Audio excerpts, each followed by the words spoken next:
The Last of Us Part 2 changed the gaming industry forever. And no, I'm not talking about how it pushed enemy AI to a new level, how it reached a level of fidelity that very few games have done before, or how it was a fantastic sequel to one of the greatest games ever made. No, I'm talking about how The Last of Us Part 2 marked a dramatic shift in the internet discourse that has only gotten worse since 2020.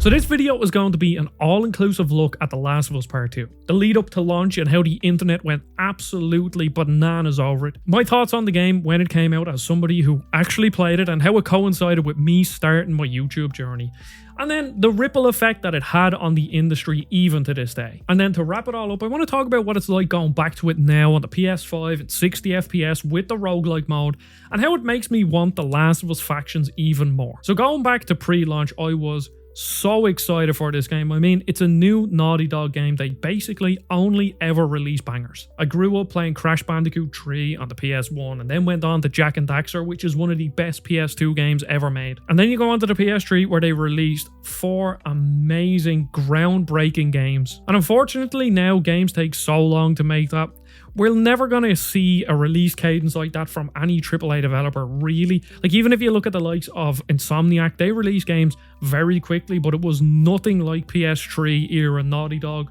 where you got Uncharted 1, 2, 3, and The Last of Us. Now, the lead up to the launch of The Last of Us 2 was where everything just went absolutely crazy. I'm pretty good at avoiding spoilers for games. I rarely get spoiled on them outside of the sort of zeitgeist games that I missed over the years. Like when I went into playing Bioshock for the first time, I already knew about the twist. Same with things like when I fought Psycho Mantis for the first time in Metal Gear Solid. These are moments that are so baked into the gaming industry that you'd be doing really well to avoid spoilers on them. And then when it comes to pre-launch of big games, I always avoid trailers. I don't really care about the likes of State of Play or Nintendo Direct. I do watch them, but I don't pay too much attention to them. But this was a new Last of Us, and I was so excited that I just had to watch everything about it. And on the 27th of May 2020, there was a Last of Us 2 State of Play. They showed off something like 20 or 25 minutes of gameplay, and I believe it was on late my time, so I didn't watch it.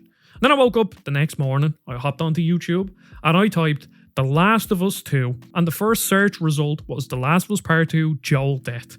And I was like, oh no, I finally got spoiled on a game, and it was the last game that I wanted to get spoiled on. Now, to be honest, I did think that Joel or Ellie or one of the characters would have died, and at the very least, I didn't know how he died, and I also didn't realize that his death was going to send the internet into a spiral. The gameplay looked phenomenal, and after that, I managed to avoid all the rest of the spoilers, which is actually really good considering how the campaign of spoilers happened with this game. But then things started to leak. Somebody who was close to a Naughty Dog developer leaked the story to a certain extent. Some things they said was accurate, other things weren't. There was all sorts of stuff like how Joel dies, how Ellie actually dies, how there's a trans character in the game, and people thought it was Abby because Abby is just a very ripped woman. And unfortunately, that's when it all began. The Last of Us Part 2 had one of the most deranged hate campaigns of any game I have ever seen, and since then I don't think there has been a worse reaction to a game. And what I want to hit home in this section of the video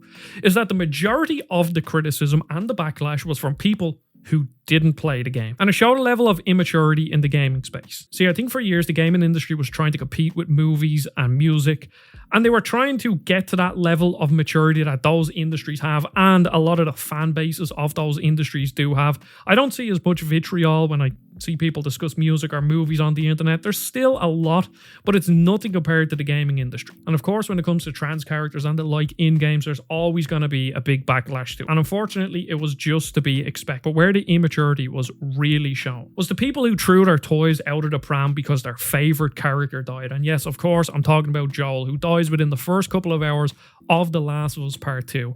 And it is really gruesome.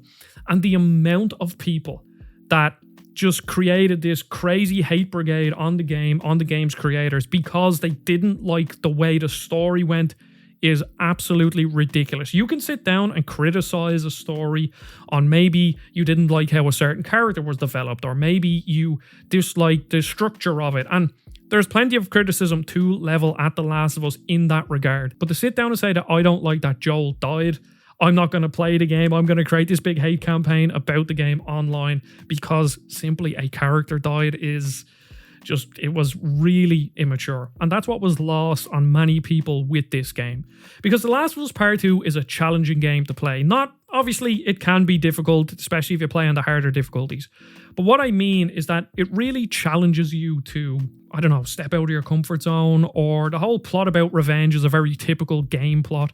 But how they put you in Abby's shoes to then do the reverse and hopefully make you hate Ellie in the end and realize that Ellie really is the villain, which maybe Ellie isn't, but Joel certainly is. Not many games challenge you in that way. They're fairly predictable, but Last of Us Part 2 wasn't predictable at all. And I just really enjoyed that it was bold, because when you think of any other form of storytelling, a lot of the deaths are very predictable. And because Game of Thrones did the complete opposite of that, it sort of stood out. Nobody was safe in Game of Thrones. And I don't remember people giving out because, their favorite character died, or I'm not watching this because this character died. Instead, they were just there for the ride. And I think people are robbing themselves of a great experience by not playing The Last of Us because they dislike that Joel died. Now, this game isn't above criticism. It's not perfect. No game is. But what I got out of it is that they take you on this emotional journey where you are rooting for Joel and Ellie, obviously from the first game. And that was a really tough decision at the end of The Last was Part 1, and you're always questioning, what would I do in that situation? And then to flip it on its head in the sequel and try, and whether you think it succeeded or not is up to you, but at least try to get you to hate Ellie, is something I haven't really seen many games do before. And yes, the game is certainly longer than The Last was Part 1, and I do think at certain parts it could have been tightened up, but the ultimate goal of The Last was to put you in Abby's shoes, and by the end of it I was completely torn on who I wanted to live and who I wanted to die. And it's a story that has stuck with me ever since I played it. And let's be real, most games, after a couple of years, you're going to forget a lot about them. You're going to forget the story beats, what this character did, how these characters interacted with one another. You might remember certain parts of the gameplay, but a lot of the stories all just blend into one eventually, and The Last of Us Part 2 wasn't one of them. And that takes me on to returning to the game now in 2025. So I downloaded the PS5 version. It looks fantastic, running at 1440p or 4K at 60 FPS, and it just makes this game shine. It still looked great on the PS4, and what Naughty Dog did with the PS4 is fantastic. But now, seeing it in its full glory, this game is phenomenal. And I'm not even talking about, the resolution is really crisp or the frame rate is really smooth, but it just has this level of animation that not many other games do. You can see it in somebody's face when you're choking them out, or when Ellie's stabbing someone, you can see the struggle in their face. Or if an enemy is running towards you and you shoot them, the animation is truly amazing. But one thing that, going back to it now, and I didn't beat it, and that is part of why I wanted to make this video, is that The Last of Us Part 2 is such a grim experience, and it has stuck with me so well that it's actually a game that I don't think is very replayable, because one, it's really long, and also I remember so many of the story beats, and I'm like, do I really want to have to put myself through this again? Do I really want to have to experience just this absolutely grim story all over again? I think I played like 5 or 6 hours from a fresh save, and then I just dipped in to capture some footage on my old saves and play like parts against the Seraphites, to play parts of Abby. And regardless of what point I picked up in the story, I remembered exactly where I was, what I was doing, what the characters were doing, why I was chasing this person or why they were chasing me. And again, there's just very few games that stay with you like that. Whatever you think about The Last of Us Part 2 and the structure of the story, one thing I think we can all agree on if you've played it is that The Last of Us Part 2 is actually an amazing gameplay experience. The first one was good. Some of the encounters were well designed, but it was fairly basic. But now the enemy AI is so much better. When you have the Seraphites closing in on you and they're whistling, or even just a small addition of being able to go completely prone, just gives you so many more options in stealth. And the best part of the PS5 version is that it has the roguelike no return mode, which is a mode that I didn't think I wanted, and I didn't play it up until now. And the second I started it, I was like, oh, this is actually really good, because it wasn't too long ago where I was streaming it, and there's just so many cool moments that you get where you're slinking around, you're hiding behind cover, you choke somebody out, somebody runs at you, you shoot them in the leg, you hit them with a melee weapon, someone else is running at you, and then you shoot them. There you go, bam, boom, blood and guts going absolutely everywhere. And it really highlighted that The Last of Us Part 2 is a genuinely great gameplay experience with the different weapons, with the different melee abilities. Oh, back you.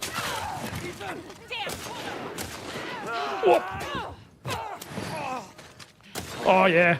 See, this is what I mean. This game, fair enough, like, I'm sure people be like, oh, yeah, well, it's a bit... The game is trying to go for a bit more realistic, but it's really actually... But Jesus Christ, does this feel good.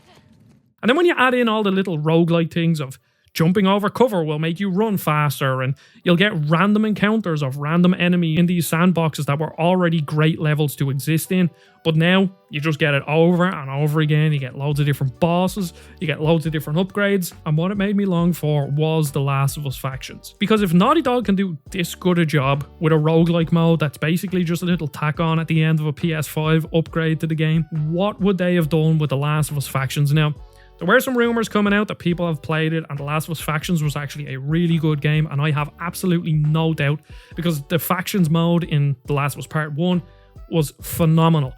And I would have loved to see what a full multiplayer Naughty Dog game would have been. And I understand they came out and said that they would have had to restructure their whole studio to support it, but let's be real, that probably should have been a thought before you were even developing the game. But, you know, I'm no game developer, so maybe some wires got crossed. But just imagine what it would have been like. And realistically, we probably would have been playing it now, because would they have released it around the same time as The Last of Us Season 2? They probably would have, to get a bit of buzz, to sell the game. And yeah, even though it's hard to go back to, it's just a phenomenal game. So many people missed out on an unforgettable experience by not playing this game. And unfortunately, it just spiraled from there. I think if The Last of Us Part 2 doesn't get the hate campaign, then realistically, the likes of Grums and all of these people don't really exist. They don't have as big a platform or a footing in the gaming industry. And of course, the gaming industry before The Last of Us Part 2 and after it, and even if The Last of Us Part 2 never existed, it still would have been really toxic. But there's just an extra level to it, and that's what I'd like to talk about on this channel. You know, we like to be level-headed. I will never get overly animated and start effing and blinding and giving out, and I just want to have normal conversations about games. And unfortunately, a lot of these sorts of conversations do get drowned out because of the big followings of the likes of Grums and people in his sphere. And I'm going to put a prediction out here. We already seen the reaction to the reveal trailer of Naughty Dog's new game, Intergalactic, and I can guarantee that that game is going to get absolutely dogpiled. And what I'm hoping is that all of this vitriol, it's on its climb here. Intergalactic will be the peak, and then hopefully that will be the end of it. That's my prediction. And then we can get back to some form of normality with games where we can actually talk about the games themselves, and that will be great. I'm sure there are loads of people playing The Last of Us Part 2 now that Season 2 is out, either new players or returning players, and I hope you enjoy it, because it really is that great of a game. Anything Naughty Dog do just turns to gold. Have they really released a bad game? They probably haven't. I've never played Jak 2 or Jak X, but the rest of their games are all fantastic, even if maybe I don't really like Crash Bandicoot that much, the original one, because I just think it has a couple of issues now, but it was obviously really important back in the day. So let me know what you think of The Last of Us Part 2. Did you enjoy it? And again, if you have criticism of The Last of Us Part 2 and you've played it, that's totally fine. That's what we want. We want people to discuss the structure of the story, and maybe, I do wonder what would have happened if they put Abby's campaign as an optional secondary campaign, similar to say what they do in Resident Evil 2, where you could play as Leon or Claire, and then you do Leon or Claire's campaign afterwards. I do wonder what would have happened to the structure of the game, and if people would have reacted as poorly to it. I don't think they would have, but it would have been cool to see if you could have done that. Basically, Ellie A and Abby B, and you know, you just see what happens to the story that way. I think the goal of making you hate Ellie wouldn't have been as successful, but it would have been interesting to see. So let me know what you think of The Last of Us Part 2. I really appreciate you watching, and I'll see you all in the next video. Goodbye.